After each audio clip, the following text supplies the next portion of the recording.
Nggak boleh ada orang Islam tapi tidak yakin dengan kebenaran agama Islam itu satu-satunya agama yang diridhoi Allah.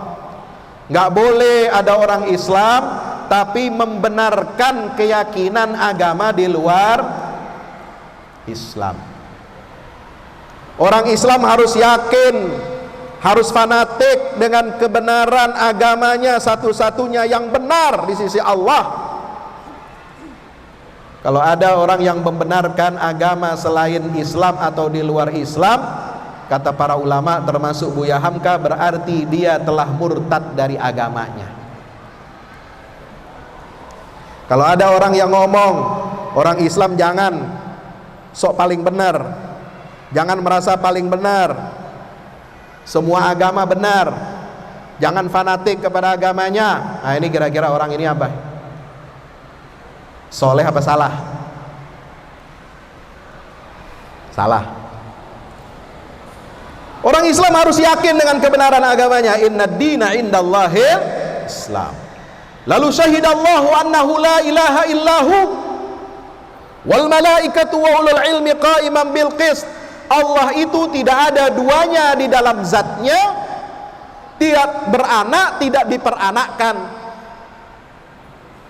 Allah itu tidak ada duanya di dalam nama-namanya dan sifat-sifatnya. Sifat Allah, nama Allah tidak dia berikan kepada satu makhluk pun, hatta itu Nabi Muhammad sallallahu alaihi wasallam, hatta itu Nabi Isa. Nabi Isa bisa menyembuhkan orang sakit lepra, sakit kusta. Itu bukan karena Nabi Isa punya sifat As-Syifa atau nama As-Syafi yang dimiliki oleh Allah, tapi Allah memberikan izin kepada Nabi Isa untuk menyembuhkan orang sakit lepra dan kusta. Nabi Isa bisa menghidupkan orang yang udah mati, bukan yang sekarat, yang udah mati, udah kaku, yang udah kaku, udah mati.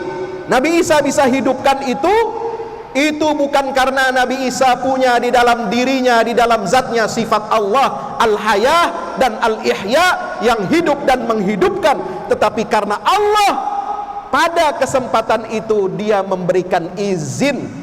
Dengan izinnya Nabi Isa bisa menghidupkan orang mati. Paham? Woi, paham apa belum?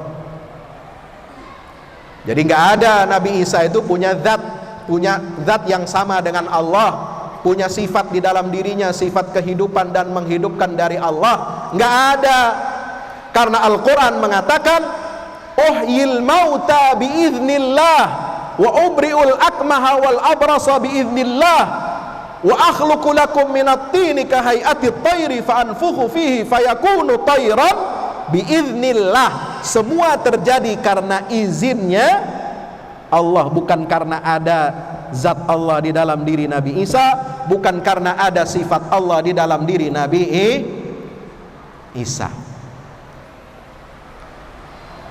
Maka kalau ada orang mengatakan itu, kalau orang Kristen nyembah Nabi Isa karena melihat di situ di dalam diri Nabi Isa ada sifat Allah, dia bakal selamat. Ini kira-kira omongan betul apa salah?